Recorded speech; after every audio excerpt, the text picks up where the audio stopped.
예수님께서 등장하시기 6개월 전 세례 요한이라는 사람이 나타나서는 이렇게 외쳤습니다. 회개하라, 천국이 가까이 왔느니라. 그런데 세례 요한은 사람들이 많은 예루살렘 같은 대도시에서 이러한 말을 외친 것이 아니라 아무도 살지 않는 광야로 가서 거기 그 광야, 그 빈들에서 이렇게 소리를 높여 외친 것이었습니다. 회개하라, 천국이 가까이 왔느니라. 그는 광야, 빈들에 살면서 낙타털 옷을 입고 살았고 허리에는 가죽띠를 띠고 살았으며 음식은 메뚜기와 석청을 먹고 살았습니다. 그는 보통 사람과는 달리 아주 특별하게 살았는데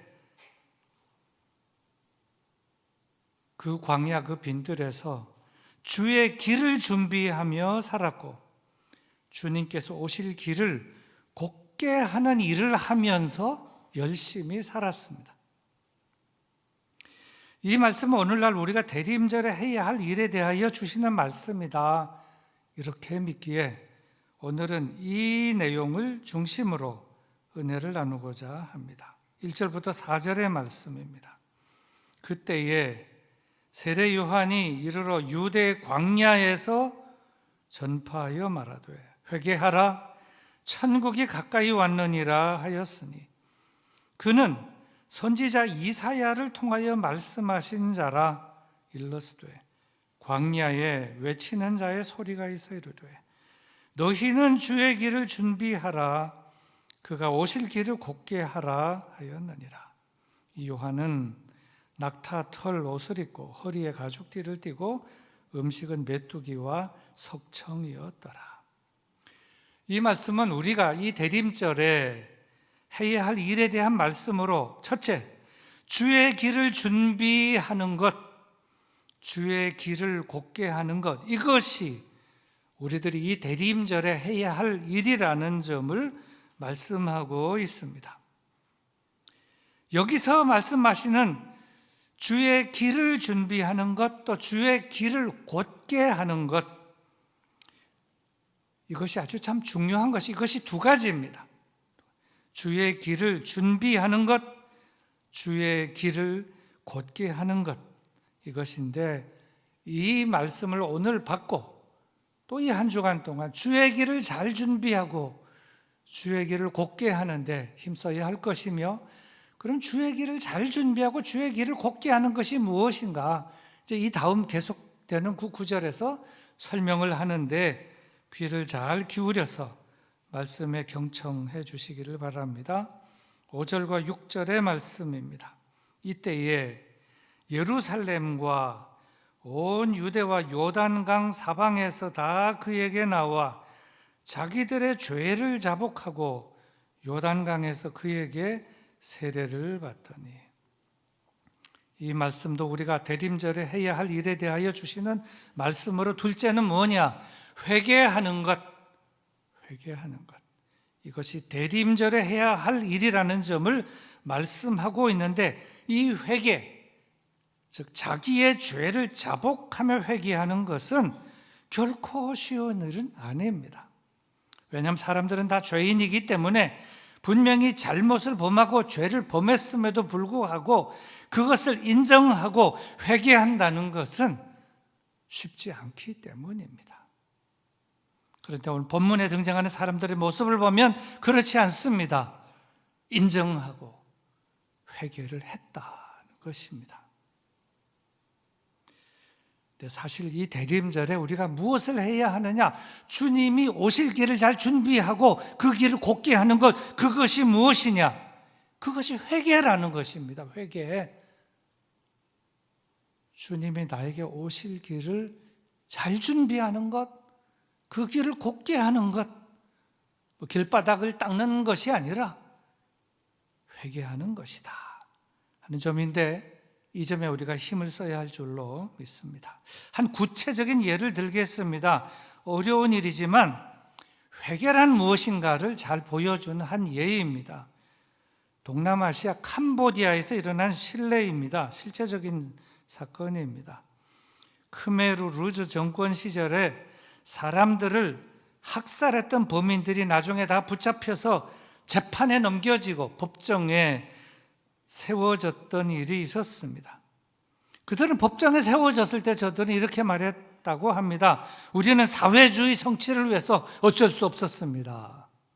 사회주의 성취를 위해서 어쩔 수 없었습니다. 그런데 그 중에 한 명은 그렇게 말하지 않고 자신의 잘못을 공개적으로 인정했는데 그 사람의 이름은 카잉 구엑 에아브라고 하는 사람입니다. 이 카잉은 크메르 루즈가 쿠데타에 성공하게 되자 푸놈펜 교도소 소장을 맡게 되었고, 그가 맡은 임무는 그 교도소에 갇힌 수많은 사람을 고문하는 일과 학살하는 일을 맡았는데, 그래서 제가 12,000명을 고문하고 그다음에 수용소에 보내서 저들을 학살하게 하였는데, 그래서 그때 나온 특별한 별명이 있는데 그것이 킬링 필드라고 하는 말이 그때 생겨나게 되었다고 합니다. 그런데 그렇게 쿠데타로 정권을 잡은 그 크메르 정권도 결국 오래 가질 못하고 1979년도 이르러 무너지게 되자 이 카잉도 쫓기는 신세가 되었습니다. 그래서 그는 할 수 없이 이리저리 도망 다니며 도피 생활을 하다가 결국 푸캄이라는 시골에 피신하여 지내게 되었는데, 그 시골에서 지내던 중 이웃에 있는 한 농부를 따라 어느 날 가까운 교회에 예배에 참석을 하게 됩니다. 그런데 참 하나님의 은혜로 그가 처음 교회에 참석하게 된 그날, 그 예배 시간에 놀라운 하나님의 은혜와 영적인 체험을 하게 되었고, 그 후에 그는 자신의 죄를 회개하고 예수님을 구주로 영접하고 거듭나서 하나님을 믿는 신자가 되었습니다. 그 후에 시간이 지난 다음에 그는 결국 체포가 되었고, 법정에서 신문을 받다가 대학살을 주도했던 것도 다 인정하면서 저는 이렇게 공개적으로 말했습니다. 그 당시 행했던 고문과 살인은 모두 저의 책임입니다. 늦었지만 희생자들에게 용서를 빌고 싶습니다. 물론 그때 잡힌 그 모든 범인들이 다 이렇게 고백한 것은 아닙니다. 이 사람을 제한 다른 모든 사람들, 그 앞에 정권에서 잘못했던 사람들은 다 법정에서 이렇게 증언했다고 전해집니다. 나는 아닙니다. 나는 그런 일을 결코 한 일이 없습니다. 말한 적도 없습니다. 들은 적도 없습니다. 저는 본 적도 없습니다. 대부분 이렇게 증언하면서 거짓말하고 위증하고 요리조리 법망을 다 빠져나갔지만, 이 사람은 홀로, 저가 거듭난 그리스도인이 되었기 때문에 홀로 용기를 내어서 진실을 고백했기 때문에 나중에 사람들은 그가 비록 죄는 지었지만 용기를 내어 진실을 고백한 그 용기를 높이 사게 되었다고 합니다. 이것이 무엇입니까? 저는 이것이 진정한 회개요, 진정한 용기인 줄로 믿습니다. 다음 7절부터 10절의 말씀입니다. 요한이 많은 바리새인들과 사두개인들이 세례 베푸는 대로 오는 것을 보고 이르되, 독사의 자식들아, 누가 너희를 가리켜 임박한 진노를 피하라 하더냐? 그러므로 회개에 합당한 열매를 맺고 속으로 아브라함이 우리 조상이라고 생각하지 말라. 내가 너희에게 이르노니 하나님이 능히 이 돌들로도 아브라함의 자손이 되게 하시리라. 이미 도끼가 나무 뿌리에 놓였으니 좋은 열매를 맺지 아니하는 나무마다 찍혀 불에 던져지리라. 이 말씀도 우리가 대림절에 해야 할 일에 대하여 말씀해주고 있는 것으로서, 첫째로 회개에 합당한 열매를 맺는 것이, 회개에 합당한 열매를 맺는 것이 대림절에 해야 할 일이라는 점을 오늘날 우리에게 말씀해주고 있는 것입니다. 이 말씀은 세례 요한이 세례를 베푸는 자리에 막 몰려오는 바리새인들과 사두개인들을 보면서 한 말씀으로서 내용을 보면 좀 의아합니다. 하지만 자세히 보면 그 진리를 알 수 있는데 무슨 말씀인가 하면 그들은 자신이 지은 죄를 진정으로 반성하고 뉘우치며 회개하지는 아니하고 다만 하나님의 심판만을 피하려는 얄팍한 마음을 가지고 세례 요한에게 와서 회개는 안 하고 세례만 받겠다는 것이었습니다. 회개는 안 하고 세례만 받겠다. 그래서 화가 잔뜩 나서 선포한 것이 이러한 말씀이었습니다. 독사의 자식들아, 누가 너희를 가르쳐 임박한 진노를 피하라 하더냐? 이 말은 진노가 무섭긴 무서운 모양이로구나. 그렇다면 회개를 하고 세례를 받아야지 진노가 무섭다고 회개는 안 하고 세례만 받겠다는 심보는 도대체 뭐냐? 이러면서 저들에게 경고를 하고 있다는 것입니다. 사실 회개에 합당한 열매란 잘못된 삶을 완전히 돌이키는 것을 말하는 것으로서 말로만이 아닌 회개에 합당한 삶으로 나타나질 때 그것이 회개에 합당한 열매가 되는 줄로 믿겠습니다. I am second라는 책이 있습니다. 읽어보신 분이 아마 있을 것입니다. 이 책에는 다양한 분야에서 최고로 인정을 받은 사람들이 멋대로 살다가 하나님을 만난 후에 변화된 삶에 대한 감동적인 고백들을 담은 신앙 고백서입니다. 근데 그 중에 세계적인 록그룹 기타리스트 브라이언 웰치라고 하는 사람의 간증이 거기에 실려 있습니다. 이 사람이 얼마나 기타를 잘 치고 연주하는지 저의 앨범이 얼마나 팔렸는가 하면 3천만 장 이상이 팔렸고 그래미상도 2번이나 수상할 정도의 아주 유명한 기타 연주가였습니다. 그런데 이렇게 유명한 기타리스트인 브라이언이 자기가 유명해지고 앨범도 많이 팔고 돈도 많이 벌게 되면 그 유명해지고 돈을 많이 벌게 되면 점점 더 행복해질 줄로 알았는데 현실은 정반대였다라고 그 책에서 고백을 하면서 유명해지면 유명해질수록 돈을 벌면 벌게 될수록 더 허전해지고 더 공허해져서 그것을 채울 길이 없어서 제가 손을 댔는데 마약에 손을 대었고 결국은 마약에 빠져서 결국 마약 중독에 이르게 되었다고 고백을 했습니다. 그리고 저만 마약의 중독에 빠진 것이 아니라 결국 저의 부인도 마약 중독에 빠지고 부인은 마약 중독 빠진 다음 집을 뛰쳐나가 버리고 말았습니다. 대체로 연예인들이 유명해지게 되면 꼭 그런 건 아니지만 상당히 많은 연예인들이 그 다음에 손대는 것이 마약인데 유명해진 그것이 저를 행복하게 해주는 것이 아니고 더 허전하게 해주기 때문에 대부분 마약에 손을 대는데 저들이 예수님을 잘 믿고 예수님을 마음에 모시면 저도 행복해질 수 있는데 저들이 예수님을 믿지 않으니까 인기가 높아지면 높아질수록 돈을 많이 벌면 많이 벌수록 더 힘들어지고 더 허전해지고 더 허망해져서 그렇게 마약에 손대고 빠지게 되지 않나 이렇게 생각을 합니다. 그런데 이 웰책이 어느 날 그의 친구가 찾아와서 이상한 말을 전해주고 갔다고 합니다. 수고하고 무거운 짐진 자들아 다 내게로 오라 내가 너희를 쉬게 하리라. 우리는 이 말을 너무나 잘 알지만 이 기타리스트 웰치는 이 말을 듣는 순간 두 다리가 그 자리에서 얼어붙고 말았다는 것입니다. 그리고는 그 말이 자신의 가슴을 망치로 때리는 것과 같았다고 고백하면서 이렇게 간증을 했습니다.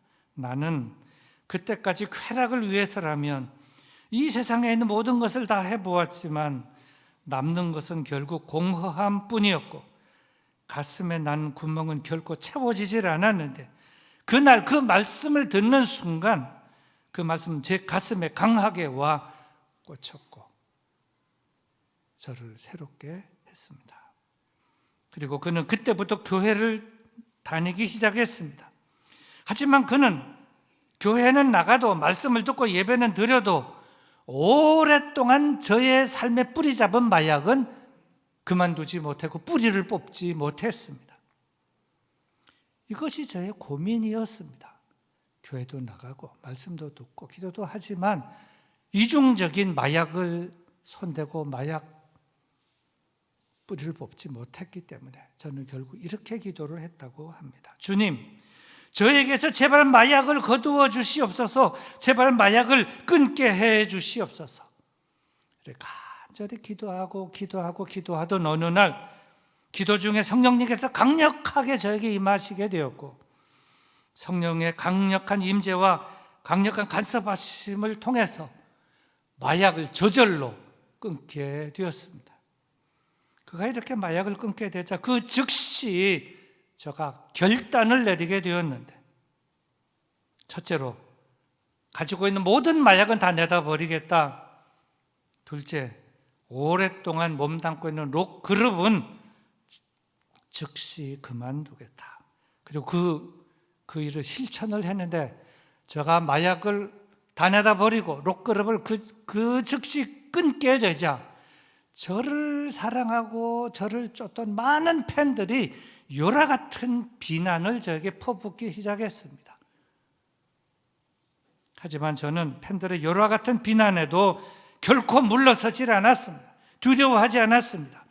그는 더욱 용기를 내어서 회개에 합당한 열매를 맺기 위해서 행동을 했는데 큰 광고판을 만들어서 큰 도로 옆에다가 대형 광고판을 세웠는데 그 광고판에 이러한 글씨를 써서 붙였다고 합니다.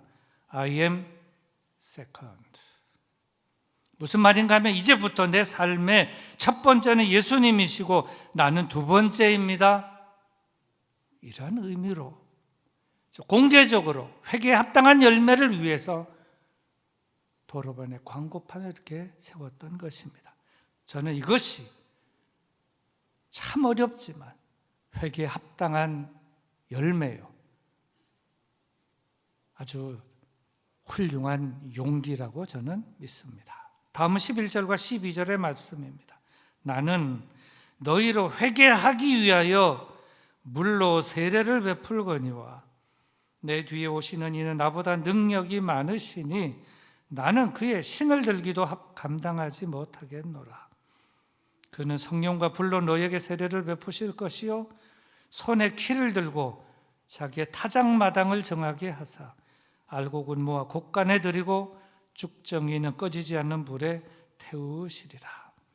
이 말씀 세례 요한이 행한 그의 구체적인 사역을 보여주는 모습으로서 세례 요한이 자신의 뒤에 오시는 예수님을 아주 구체적으로 소개하는 내용입니다. 이 내용은 이런 것입니다. 내 뒤에 오시는 이가 누구냐?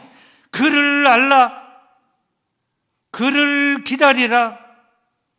그에게 성령과 불로 세례를 받으라.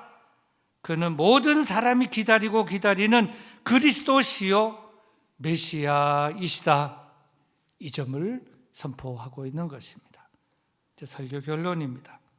오늘 말씀 가운데 가장 중요한 핵심은 하나님께서 오실 길을 닦는 것입니다. 하나님께서 오실 길을 닦는 것입니다. 하나님께서 오실 길, 하나님께서 나에게 오실 길, 그 길을 잘 닦으면, 하나님께서 나에게 오실 길을 잘 닦으면 나에게 유익이 되지 않겠습니까? 하나님이 나에게 오실 길을 잘 닦으면 나중에 내가 하나님께로 가는데 그 길이 편한 길이 되니까 결국 내가 하나님께서 나에게 오실 길을 잘 닦는 것이 결국은 하나님을 위한 일이지만 결국은 나를 위한 길이다. 저는 이 말씀을 읽고 묵상하며 이렇게 생각했습니다. 하나님께서 나에게 오시려고 하는데 그 길이 너무나 장애물이 많다. 그걸 다 걷어치우는 것, 그것이 회개이다. 철저하게 회개하고 회개에 합당한 열매를 맺으면 지저분한 그 길에 있는 모든 걸 다 치우고 하나님께서 나에게 오실 길을 회개로 잘 다듬으면, 서로를 대로로 만들면 결국 하나님은 나에게 회개한 그 길로 편하게 오시고 그 후에 나도 하나님께로 가는 길이 대로로 가게 될 줄로 믿습니다. 사랑하는 교회 여러분, 대림절은 뭘 하는 절기이냐? 경건하게 기도와 자기 성찰과 회개를 하는 길인데 서로를 대로로 만드는 그런 절기가 대림절입니다. 서로를 대로로 어떻게 만드느냐? 하나님이 오실 길, 또 나중에 내가 하나님께로 가는 그 길을 다시 잘 닦는 것, 회개입니다. 말로만 회개하는 것이 아니라 회개에 합당한 열매를 맺게 될 때 서로가 대로가 될 줄로 믿습니다. 우리 말씀을 생각하면서 우리 기도하도록 하겠습니다. 하나님 아버지, 서로를 대로로 만들도록 회개하게 하시고 회개에 합당한 열매를 맺게 하여 주옵소서. 기도하시겠습니다.